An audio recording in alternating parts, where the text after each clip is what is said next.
자, 우리 주택관리사 시험에서요, 1차 이제 민법이 들어가죠. 근데 이 입문 과정을 이제 잠깐 설명드리자면, 먼저 민법의 체계를 조금 이해해 주시고, 그 다음에 그 민법의 체계 안에서 기본적 틀과 그 개념들을 기본적으로 좀 알아야 되겠죠. 그래서 이 과정은 그런 내용으로 구성하겠습니다. 그래서 민법의 전체적인 체계, 우리 시험 범위 안에서, 그죠? 그리고 그 안에서 쓰는 용어들, 기본 개념들을 중심으로 해서 정리를 하는 과정이다. 이렇게 생각해 주시면 좋겠어요.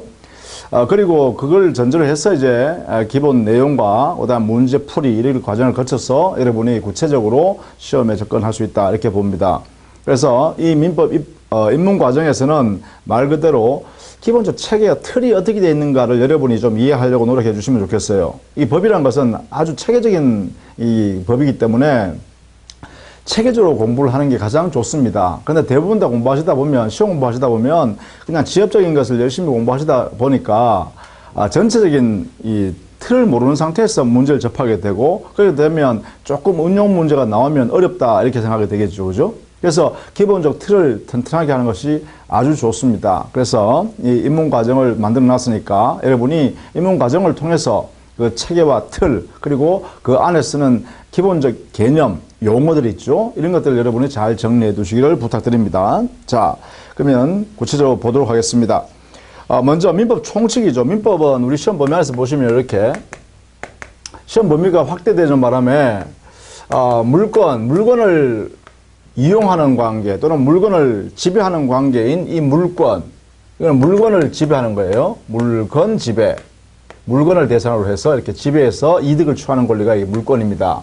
이러한 재산권하고, 그 다음에 사람한테 이렇게 해라 저렇게 해라 요구할 수 있는, 사람에 대하여 요구를 할 수 있는 권리가 뭐냐, 이걸 채권이라 그래요. 그래서 예컨대 우리가 돈을 빌려주고 나면 돈 빌려준 사람한테 돈 줘, 돈 반환해라, 갚아라 이렇게 요구하잖아, 그죠? 그렇게 하는 것을 우리는 채권이라 그래요. 채권. 이것도 채권도 역시 재산권의 일부라는 것이죠. 그래서 물건에 대한 권리인 물건과 사람에게 일정한 요구를 하는 채권이라는 이 두 가지의 재산권에 대하여 공통적으로 이용되고 공통적으로 활용하는 각종 제도나 권리들이 있단 말이죠. 그러한 제도나 권리를 틀을 만들어 가지고 민법 전반에 적용되는 내용이다 해서 민법 총칙이라 이렇게 이름을 지어서 체계적으로 제일 앞에다가 이렇게 만들어 놓은 거죠. 따라서 민법 총칙이라는 것은 이 물건에 대해서도 적용되는 것이요, 채권에 대해서 적용될 수 있는 그러한 기본적 틀을 여기다 넣어놨어요. 그러다 보니까 이 민법 총칙은 보통 구성되는 용어들도 아주 추상적인 개념, 일반화 시켜버리는 개념을 쓰고 있다는 거예요. 그래서 우리가 공부하다 보면 어려운 부분이 바로 민법 총칙이 보다 더 어렵게 느껴집니다. 공부는 많이 하죠. 그런데 또 우리가 많이 실수하고 틀리는 영역이 바로 민법 총칙이기도 합니다. 근데 우리 시험의 범위는 보면 40문제 중에서 말입니다. 40문항 중에서 민법 총칙이 24문항이 나오죠.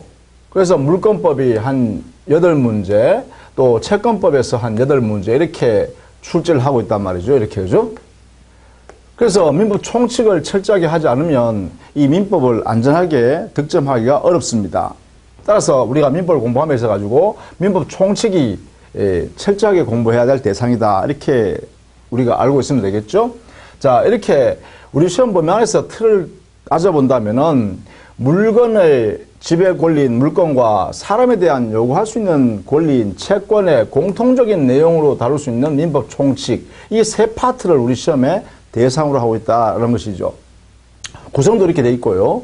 자, 이런 상태에서 그럼 우리는 시험의 합격의 전략으로 보면 뭐냐? 우리 1차 시험에서는 3과목 아닙니까? 그죠?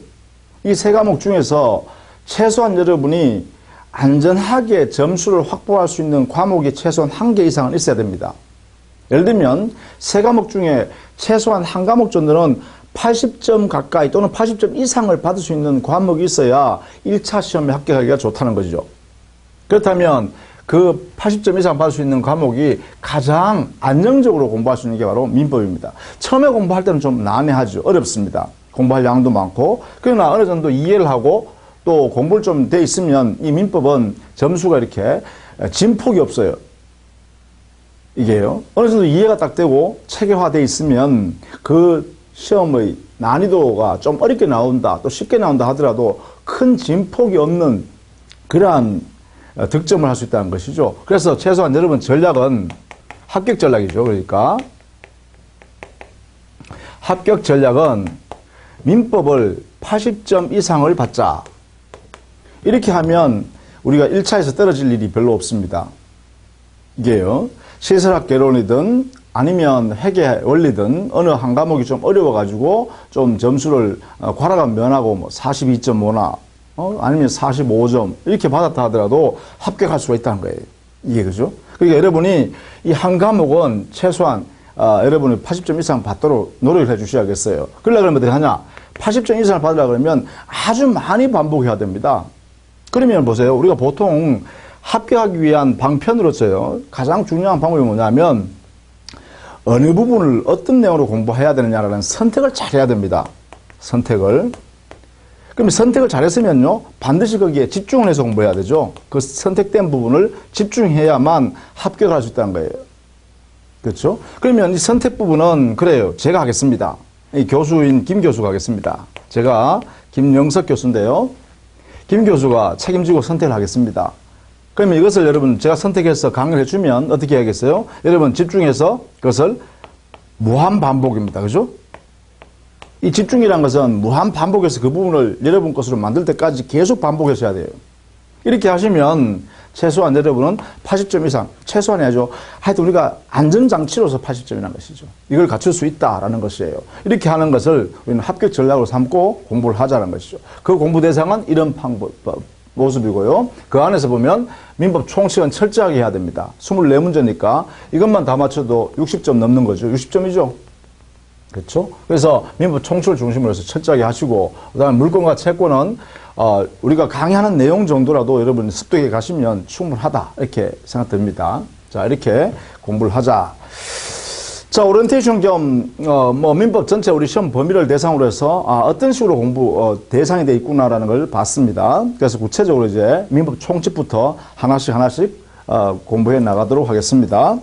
자, 먼저 우리 교재 9페이지를 보시죠. 9페이지 보면 제1장 민법 총칙 돼 있어요.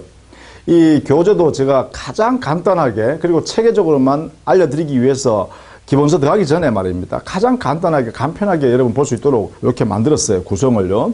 안에 막 많이 쓰지 않고 꼭 알아야 될 것 추려서 딱 정리해놨습니다. 그러다 보니까 그냥 읽으면 무슨 말인지 모르는 경우도 많죠. 그러나 제 강의를 들으면서 이런 의미로서 이렇게 체계적으로 공부하라는 뜻이구나라고 여러분 이해해 주시면 좋겠어요. 자, 먼저 제1절에는요, 민법 일반에서 민법 전반적인 내용을 설명하고 있는 거죠. 그러면 우리가 민법을 공부하니까 도대체 민법이 뭐냐라는 것부터 먼저 알아야 되겠죠. 그래서 먼저 민법이 의 이렇게 나왔죠. 자, 민법이 의라고 할 때 이 의라는 의미는 그 말의 뜻이 뭐냐 이런 개념으로 의라는 뜻을 써요. 의. 민법이 뭐지? 이렇게 하는 거죠. 그래서 민법이라는 것은 일어났죠. 개인과의 개인 사이에서 법적 분쟁이 생길 수 있잖아요. 그죠? 이 분쟁이 생겼을 때 이 분쟁 관계에서 어떻게 권리와 의무 관계, 두 사람 사이에 누가 권리자고 누가 의무자고 그 권리 내용이 어떤 것이고 의무 내용이 무엇인가를 상세하게 규율하는, 규제하고 규율하는 그러한 내용을 담고 있는 법을 우리는 민법이라고 한다. 이렇게 되겠죠? 그래서 기본적으로 민법이라는 것은 말 그대로요. 개인 사이에 끼어들어서 그들 사이에 분쟁이 발생하면 분쟁이 뭐라 하냐? 개인 사이에 발생한 분쟁에 대한 민사사건이라고 하겠죠? 이 민사사건, 민사에 관해서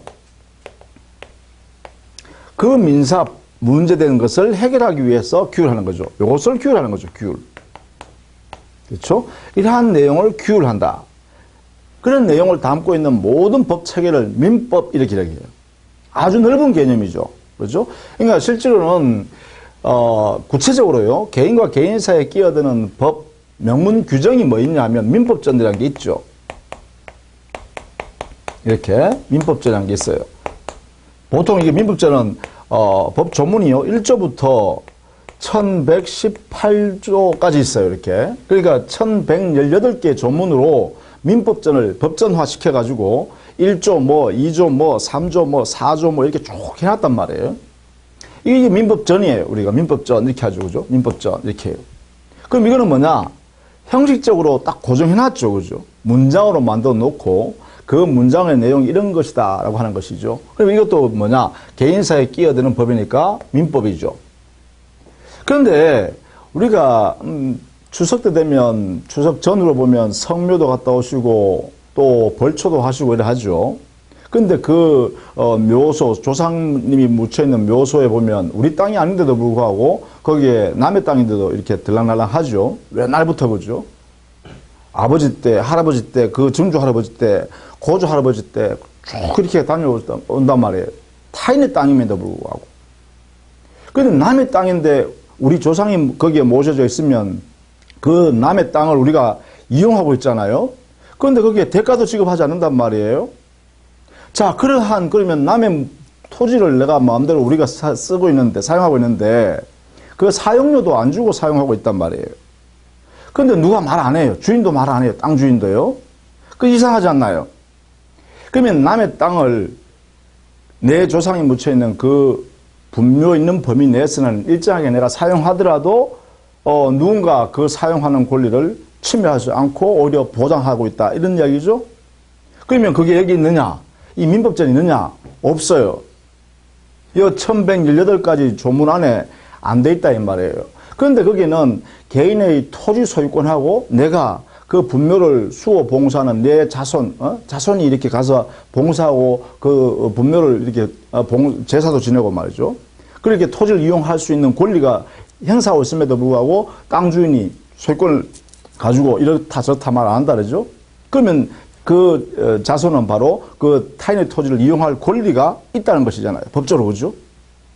그걸 우리는 보통 분묘기지권이라고 배웁니다. 자, 그것은 여기 없어요. 없음에도 불구하고 개인의 토지 소유자하고 또 그 토지 소유자이지만 그 토지, 남의 토지를 이용할 수 있는 분묘기지권이라는 권리를 가지고 사용하고 있는 이 자손이 있단 말이야. 이 두 사람 사이는 뭐예요? 개인과 개인 사이의 법률관계죠. 분쟁이 발생할 수 있는 소지가 있는 거죠. 그럼에도 불구하고 그것을 보장하고 있잖아요. 그죠? 그러면 이 법전에 없어도 개인과 개인 사이에 권리 의무 관계를 규율하는 법이라는 게 존재하고 있다는 것이죠. 우리 눈에는 모르지만, 그죠? 그런 걸 뭐라 그러냐? 관습적으로 쭉 내려오는 것이 있다 이거야. 이 관습적으로 내려오는 걸 뭐라 그러냐? 관습법이라 그러죠. 그렇다면 그것도 뭐예요? 그것도 이게 개인과 개인 사이의 분쟁에 관하여 기준이 될 수 있는, 규율할 수 있는 체계가 되겠죠? 그렇다면 이 민법전이 아닌 또 다른 뭔가도 있다 이 말이죠. 그렇죠? 이렇게. 이런 것도 뭐라 그런다 그러면 이것도 전체 다 뭐라 그런다? 민법이다 라고 해야 된다는 거죠. 이렇게 해요. 이런 의미를 민법이라는 것이에요. 민법. 그래서 민법에는 이런 의미를 가지고 있는데 이렇게 해요.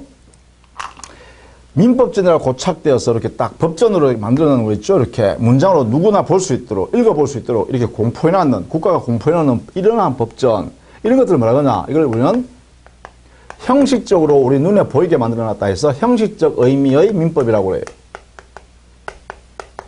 이렇게. 이걸 형식적 의미 민법이라고 그래요. 민법전, 즉 민법 1조부터 1118조 조문으로 이렇게 만들어 놔서 형식을 갖추어서 우리 눈으로 볼 수 있고 읽어볼 수 있고 의미를 이해할 수 있도록 규정해 놓은 법, 민법이 있다. 이런 민법도 있고 우리 눈에 보이지 않지만 이런 법도 있죠. 문장이 되어 있지 않은 이런 법도 있죠. 이런 법도 개인과 개인 사이에 끼어들어서 권리 의무 관계, 땅 주인은 그 분묘가 설치되어 있는 다른 사람의 조상이 묻혀 있는 그 일정한 범위 안에서는 소유권 행사하지 마라. 그 분묘 기지를 수호 봉사하고 있는 자제들이 또는 그 후손들이 그 분묘를 수호 봉사하는 행위를 하는 것을 방해하면 안 된다. 이런 것을 규정하는 것도 있다. 그죠?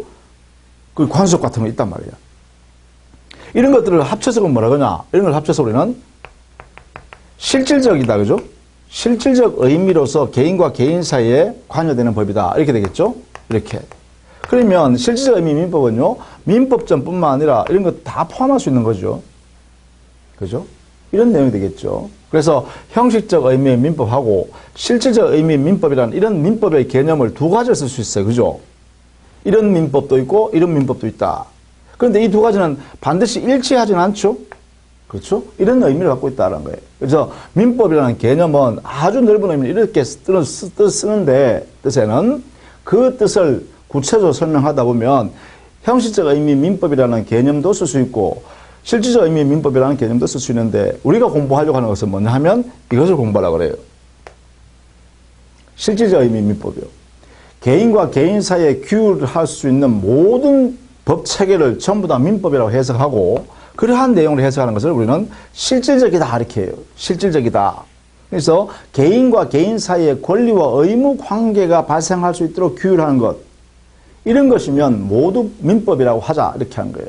민법적 외에도 있다 뭐 이렇게 해요. 그 정도로 이해하시면 되겠죠. 자, 민법이라는 개념이다. 그죠? 자, 그 다음에 거기에 민법의 법원이라고 있죠. 이게 또 어려운 이야기도 하나 중에 하나예요. 이게 자, 민법.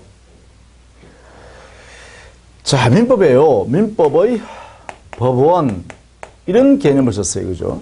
이때 이 법원이란 것은 한자로 일부러 써놨죠. 제가 재판하는 곳을 말하는 게 아니에요. 여기 법원이라는 것이. 그렇죠? 이것은 뭐냐? 민법의 존재 형식이라는 뜻이에요. 이 의미는 존재 형식. 존재 형식이란 것은 우리가 인식할 수 있는 근거가 되죠. 개개인이 야, 민법이 저기 있네? 이렇게 인식할 수 있는 근거가 되겠죠? 그래서 이 법원이라는 의미는 법의 존재 형식이에요. 그러니까 민법이 법원이니까 민법이 어떤 모습으로 존재하고 있는가를 의미하는 것이 바로 민법의 법원이에요. 이 민법의 법원에 관해서는요, 우리 형식적 의미의 민법인 우리 민법전 있죠? 민법전에 민법 1조에서 규율을 해놨어요. 자, 제가 뭐 1조 조문을 쓸 때는 이렇게 쓰겠습니다. 앞으로 조문을 특정할 때 이렇게 하겠습니다. 이렇게 1조. 자, 1조에는 민법의 법원이 뭐냐 이렇게 해놨는데, 즉 민법이 존재하는 형식이 어떤 게 있느냐 이렇게 물으니까요, 거기에 해놨죠. 민사에 관하여 개인과 개인 사이에 분쟁이 발생해서 규율해야 할 일이 발생했을 때 이걸 민사에 관하여 이렇게 표현해요. 민사에 관하여 개인과 개인 사이에 분쟁이 발생해서 그 해결의 문제가 발생했을 때 이때 법률의 규정이 없으면 관습법에 따라가고 관습법에 규정이 없으면 조리에 의하도록 하고 있어요. 그러면 결국은 그 분쟁을 민법으로 해결해야 되는데 그 민법의 존재 형식은 어디 있느냐를 따져보니까 법률에 존재한다. 법률. 근데 만약에 법률이 없으면 어떻게 할 거냐? 그때는 관습법이라는 것에 가서 찾아봐라. 거기 가면 민법이 있을 거다. 근데 만약에 관습법조차 없으면 어떻게 할 거냐? 그때는 조리라는 것에 가서 찾아본다. 이렇게 우리가 민법을 규정을 1조에서 이렇게 해놨다는 거예요. 법률에 없으면 관습법에, 관습법에 없으면 조리에 이렇게 찾아서 그 민사에 관한 문제를 해결해줘라. 이렇게 해놨단 말이에요. 그러면 여기에 법률이 없으면 관습법 했으니까요. 법률이 있으면 법률에서 해결해야겠죠. 그렇죠? 당사자 사이에 분쟁이 발생했을 때 법률이라는 형태로 딱 규정이 되어 있으면 그 법률에 따라서 해결해주면 되죠. 설령 관습법 있다 하더라도 관습법 적용하면 안 된다는 거야. 그렇죠? 그 의미가 바로 법률이 없을 때만 관습법으로 가라는 뜻이에요. 이렇게 되겠죠. 그래서 법률이 있으면 법률에 따른다. 이런데 이 법률이라는 것은 어떤 의미냐 하면 대한민국 안에 법 규정으로 규정되어 있는 모든 법을 말합니다. 그걸 뭐라 하냐? 성문법이라고 하죠. 성문법. 이걸 말하는 거예요. 성문법. 성문법이 뭐냐? 이것은 이렇게 쓰네요. 문장으로 구성되어 있는 법입니다. 그래서 국회를 통해서 또는 대통령령에 의해서 아니면 각부 장관의 명령령에 의해서 그게 법령이죠. 법령에 의해서 법 조문으로 이렇게 만들어서 문장을 만들어서 공포를 하는 거예요. 공포를 해서 일반 국민들, 일반 개개인이 알 수 있는 상태에 놓여놓는 거죠. 놓아두는 거죠. 그런 법을 우리는 성문법이라 그래요. 그래서 문장으로 이루어진 법 규정 이런 이야기예요. 이 성문법을 전체를 이렇게 법률이다 이렇게 표현하고 있어요. 이걸 의미해요. 이걸 이렇게요. 그래서 우리나라는 법률의 규정이 있으면 거기에서 다 해결해야 돼요. 법이에요. 이 법률이라는 것은 뭐 법률도 있을 수 있고요. 명령도 있을 수 있죠. 대통령령이라든지 각부 장관의 부령이라든지 총리령도 있을 수 있고요. 또 조례, 즉 지방자치단체에서 만드는 조례도 있을 수 있죠. 이것도 법이죠. 또 지방자치단체장이 발하는, 명령하는 규칙이라는 것도 있어요. 이런 것 등등을 말하는 거예요. 이런 것 등등을. 이것을 성문, 문장으로 이뤘다. 그죠? 이렇게 원칙을 삼는 것을 뭐라고하냐. 이걸 성문법주의라고 하죠. 이러한 나라의 입법 원칙을 이렇게 선언하는 것을 성문법주의라고 해요. 우리나라가 바로 성문법주의죠. 왜? 법률에 규정이 있으면 전부 법률을 다루니까, 그죠? 이런 의미예요. 이런 의미. 그래서 우리나라는, 민법의 법원에서는 성문법주의를 취했다. 이렇게 표현할 수 있겠죠. 왜냐하면 민법 1조에서, 명문 규정 1조에서 법률이 없을 때만 관습법을 따르고 법률에 규정이 있으면 그 법률이라는 것은 바로 성문법을 의미하기 때문에 그래서 성문법주의다. 이렇게. 그죠? 그러면 이런 것들은 뭐냐? 이 두 개는요, 우리 눈으로 읽을 수 없어요. 문장이 되어 있지 않다는 거예요. 그러니까 뭐라 그래요? 이것을 불문법이라 그래요. 이 두 개요. 관습법이나 조리는 불문법이라고 한다. 불문법. 그래서 말 그대로 보시면 이 불문법은 문장으로 되어 있지 않는 법, 이렇게 되어 있어요. 문장으로 이루어지지 않은 법. 그러니까 이 관습법이나 조리라는 불문법이라는 것은 법률이라는 성문법이 없을 때만 이렇게 보조적으로 보충해 주는 역할을 하죠. 그래서 이거는 불문법 요 역할은 바로 보충적 효력이다. 이렇게 표현하죠. 근데 의미를 이제 여러분 해석할 줄 알아야겠습니다. 그죠? 나중에 이제 가면 구체적으로 배웁니다. 기본서 들어가면. 자, 기본적으로 이런 용어를 쓴다. 성문법이라는 말, 불문법이라는 말. 불문법의 종류는 그래요. 관습법과 조리라는 게 있다. 뭐 이렇게 되겠죠. 관습법이라는 것은 옛날부터 쭉 내려오는 거예요. 뭐 예컨대 조금 전에 설명했듯이 분묘 기지권 같은 게 바로 여기에서 나오는 거죠. 관습법이요. 관습적으로 우리 조상을 숭배하는 우리 민족 성향 때문에 타인의 토지든 어디든 간에 그죠? 자기 조상을 모셔가지고 쭉 이렇게 모셔왔으면 그 땅 주인도 그 남의 조상이라고 이거 야 내 땅에 있으면 안 되니까 나가라 이렇게 못한다는 거죠. 이게 바로 관습법이라는 거예요. 그죠? 그래서 이런 내용들이 있다. 그죠? 자, 이걸 우리는 민법의 법원이라는 의미에서 다루고 있습니다. 자, 이렇게 민법의 법원 의미를 좀 이해해 두시기 바랍니다. 자, 그 다음에 그러면 도대체 이러한 민법의 법원에 근거해서 민법을 이렇게 구성할 때 원리가 있을 거예요. 그죠? 그렇죠. 민법의 기본 원리가 있을 거예요. 어떤 원리에 입각해서 민법을 만들었을까? 이래 되겠죠. 보통 민법을 만들 때요. 결국은 법도 그 시대에 개인과 개인 사이에 분쟁이 생길 때 시대적 사조가 거기에 들어가서 당사자 권리 의무 관계를 이렇게 규율하겠죠.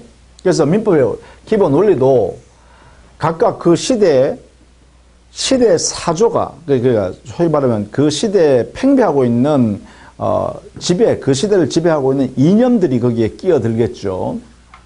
보통 이 민법은 근대에 만들어지게 됩니다. 19세기 근대 민법이라고 하죠. 19세기에 만들어지는 근대 민법이요. 이때 기본 원리는 뭘까? 19세기에 이때는요. 프랑스 대혁명을 거쳐가지고 말이죠. 서구 유럽에서는 프랑스에서부터 시작해서 법을 제정하기 시작해요. 그 법이 저기 고대 로마 제국에서부터 쭉 이렇게 그 인연들이 모여가지고 드디어 유럽 19세기 1789년 이때 오면 이제 프랑스 대혁명이 일어나죠. 그 다음에 1800년대 들어오면 그 시대 사조가 유럽의 풍비에 막 바람 불죠. 그래서 개인주의적이고 또 개개인의 내 인격이 최고다 이렇게 생각하게 되죠. 이게요. 그래서 그 중세 봉건 사회가 다 무너져요. 그죠? 그때 일어나는 게 뭐냐? 개인의 인격이 절대적이다. 따라서 개인의 자유를 철저하게 보장해라. 자유와 평등 이렇게 되죠. 그래서 우리가 프랑스 대혁명에서는 뭐 자유평등 박애 이런 정신이라고 그러죠. 이러한 정신이 그 시대를 풍미하게 돼요. 따라서 이러한 사조의 입각에서 법을 만들게 되는 거죠. 프랑스에서 그죠. 그래서 만든 게 뭐냐? 바로 근대 민법이 발생하게 되는데 이때 이 영향에 의해서 개인의 소유권은 재산권이죠. 소유권은 절대적으로 보호해야 한다. 자, 개인의 인격을 가지고 재산을 취득했으면 그 재산은 그 사람의 인격을 이렇게 재산적으로 나타내고 있는 것이란 거죠. 그러면 그 재산권은 철저하게 보호해라. 절대로 보장해주라 이런 거예요. 그래서 소유권 절대사상이 발생하게 돼요. 이 소유권 절대사상이라는 것은 뭐냐? 개인의 재산은 철저하게 보호해야 된다 이런 이야기예요. 개인의 인격을 통해서 자기 능력을 최대한 발휘해서 취득한 재산은 최대한 보장하라는 거죠. 그게 바로 소유권 절대사상이에요. 이걸 다른 말로 하면 사유재산 제도라 그죠? 개인이 보유하는 재산은 최대한 보장해라. 사유재산 보호제도요. 이런 형태로 제일 처음에 나타나게 됩니다. 그리고 그 거래 과정에서 재산권을 거래하는 과정에서 당사자가 어떤 내용의 거래를 할 것인지는 당사자가 알아서 정한다. 즉 개인이 알아서 정한다. 왜? 인격 절대적이니까. 그리고 어떻게 돼요? 그래요. 당사자가 약속하는 것은 계약, 약정요. 약정하는 자유롭게 할 수 있다. 왜? 전부 다 인격이 절대적이니까. 그래서 계약 자유원칙이라는 것이 발생하게 되고 이 계약 자유원칙이라는 것은 뭐냐? 개인이 알아서 자기 인생을 정한다는 거예요. 그렇죠? 이걸 뭐라 하냐? 사적 자치라 그죠? 다른 말로 쓰면 그죠? 그래서 계약 자유가 바로 다른 말로 하면 사적 자치의 영역으로 들어가게 되겠죠. 이렇게요. 그 다음 세 번째는 나의 행위로 인하여 타인에게 손해가 발생했을 때만 내가 책임진다.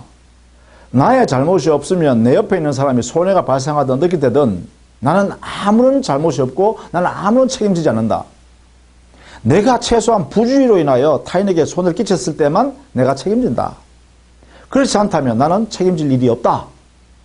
이렇게 함으로써 개인의 행동과 활동의 자유가 보장되겠죠. 그래서 자유권을 보장하려는 거예요. 인격 절대를 보호해주면서 자유를 인정해 주려는 거예요. 이게 뭐냐?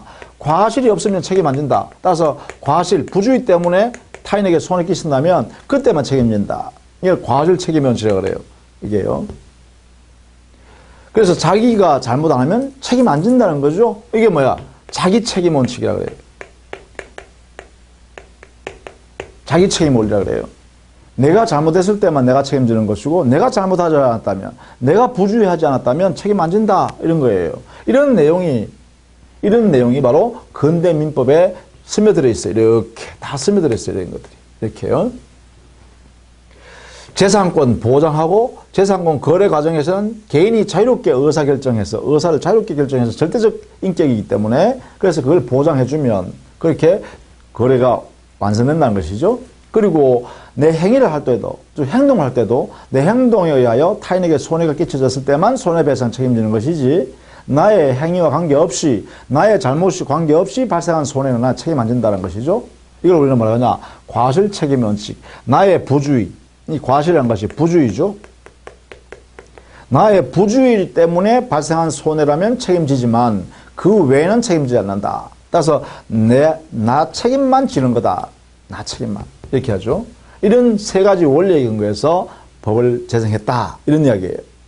자, 이러한 내용이 이제 근대 민법이죠. 그러나 이게 20세기 들어오면 20세기 이게 현대 민법이라 그러죠.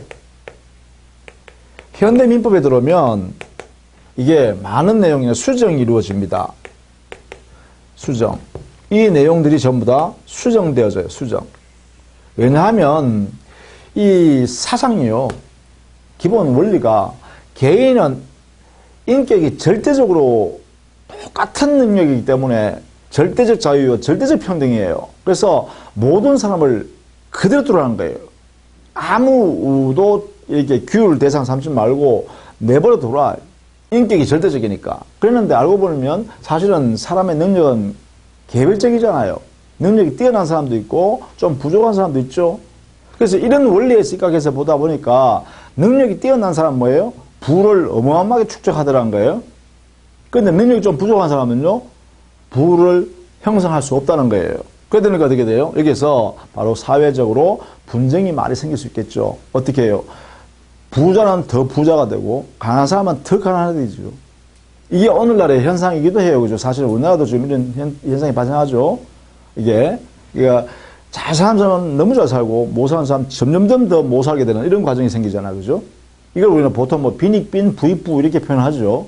그런 현상이 이것을 철저하게 하다 보니까 그렇게 발생하는 거예요. 그래서 이 내용들이 오늘날에는 많은 내용으로 수정이 이루어지게 돼요. 그래서 보통 소유권 절대가 아니라 권리도 사회 속에서 권리다. 옆 사람과 관계하여 권리가 보장돼야 되니까 옆 사람도 보호해줘야 된다는 것이 부딪힌다는 거죠. 알려진다는 거죠. 이걸 우리는 권리의 공공성이라고 그래요. 권리의 공공성이나 권리의 사회성 이런 것을 인정해가지고 이 소유권 절대가 아니라 소유권은 상대적이다. 이렇게 나오겠죠. 소유권 절대적으로 보호해야 되는 것이 아니라 옆에 사람의 권리도 인정되는 범위 안에서 자기의 권리를 행사해야 된다. 뭐 이런 내용이겠죠. 그래서 소유권이 상대적 성격으로 약간 띄게 되죠. 그래서 우리나라 같으면 오늘날에 많은 제한을 많이 받고 있죠. 토지 소유권을 갖고 있다고 해서 내 마음대로 토지를 활용할 수 있는 게 아니죠. 예컨대 어떤 경우에는 토지거래 허가구역으로 국가가 지정해버리면 그 땅 주인이 마음대로 팔고 사는 게 마음대로 안 돼요. 팔라 그러면 국가에 관할관청에 가서 허가 받아야 그 거래행위가 유효다 이렇게 되잖아요. 또 내 토지라고 해서 거기다 나는 100층짜리 건물 짓겠다. 이게 마음대로 되나요? 아니라는 거죠. 그 지역에 만약에 10층까지 고도 제한을 딱 해버리면 법에서 만들어버려가지고, 그죠? 만들어 놓아버리면 나는 20층짜리 건물 짓고 싶어도 10층까지 못 짓는다는 거예요. 그 이상을 못 짓는다는 거예요. 이런 식으로 옆에 사람의 토지 소유권을 또 존중하는 범위 내에서 권리 행사해라. 이렇게 있는 내용이 상대적이다. 그죠? 또 계약 자유라 했는데 계약 자유가 무한정이냐 할 수 없죠. 능력이 부족한 사람 도와줘야 될 거 아니에요. 그래서 계약 자유가 지금은 계약의 공정성으로 이렇게 해요. 공정성. 계약 공정의 원리로 이렇게 성격이 바뀌어요. 이렇게. 자유가 아니라 공정해야 된다. 내용이. 그죠? 그래서 오늘날 같은 경우는 어떻게 해요? 정보를, 많이 가지고 있는 사람이 있고, 정보를 아주 적게 갖고 있는 사람이 있어요. 이런 경우에는 두 사람한테 계약 자유다 해버리면 정보를 많이 갖고 있는 사람은 정말 자유롭게 자기 의사결정을 하겠죠. 그 충분한 정보를 가지고 오죠. 그러나 그 상대방은요, 정보가 없으면 그러한 내용으로 계약을 체결할 수 없어요. 불공정하게 된다는 것이죠. 그래서 지금은 계약 내용까지도 이제 공정해야 된다. 부족한 것은 도와주고 이렇게 해야 된다는 것이죠. 이런 내용으로 바뀌어요. 또 과실 책임의 원칙, 부주의했을 때만 책임져라 했는데 부주의가 있는지 없는지 판단할 수 없는 경우가 너무나 많아요. 오늘날은. 그죠? 예컨대 원자력이라든지 또 뭐 복잡한 과학기술이 동원되어 있는 그러한 제품이라든지 이런 거에서 사용하다가 아무 내 잘못도 없는데 그 제품을 만든 사람의 제품을 내가 사용하다가 나는 아무 부주의도 없었는데 그로 인하여 내한테 손해가 발생했다 라고 하면 그 물건을 만든 사람한테 가서 야, 네 물건 잘못 만드는 것 같다. 그러니까 내한테 손해배상해라 라고 하니까 그 상대방이 뭐라 그래요? 나는 잘못한 게 없어. 그러니까 네가 한번 내가 잘못했다면 네가 한번 이야기해봐라. 입증해봐라 말이지. 증명해봐라. 이렇게 한단 말이에요. 그러니까 그런 게 못하는 게 너무 많죠. 예컨대 자동차 급발진 사고 같은 게 지금 대표적인 그런 거 아닙니까? 자동차 회사에서 모든 과학기술 총동원해서 만들었다 이 말이야. 근데 사고 나면 급발진 때문에 사고를 했다 이렇게 하면 그 증명 손해난 사람은 손해배상 청구하러 가면 뭐라 그래요? 그러면 내가 잘못한 거, 내가 잘못 만들었다는 거 증명해 보세요. 이렇게 한단 말이에요. 그러니까 증명 못 하잖아요. 개인은 그러한 정보를 갖고 있지 않다는 거죠. 또 의료사고 같은 거 마찬가지죠. 의료사고. 환자가 어떻게 나는 누워있는데 내가 다쳐서 아니면 내가 마취돼서 누워있는데 의사가 다 치료하잖아요. 근데 내가 뭔가 치료받고 나서 나오니까 더 악화됐다 이 말이야. 그러면 의사한테 당신 때문에 내가 더 악화돼서 손해배상해 이렇게 하니까 뭐 의사 쪽에서 뭐 의료원 쪽에서는 의뢰죠. 우리가 잘못했다는 거, 우리가 부주의했다는 거 너가 정말 한번 해보세요 환자님이 이렇게 한다는 말이야. 그러면 이게 뭐예요? 과실 책임이라는 이 원리에 입각해서 내 행동의 자유를 보장했다면 이것만 해버리니까 어떻게 돼요? 정보가 제한되어 있는 사람은 오히려 손해만 잔뜩 부담하게 되죠. 그래서 어떻게 해요? 오늘날에는 잘못이 없어도 책임을 좀 분담시켜야겠다. 응?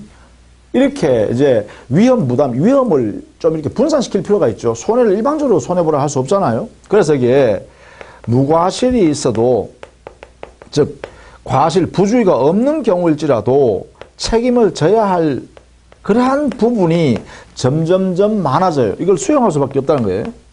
이런 부분을, 그죠?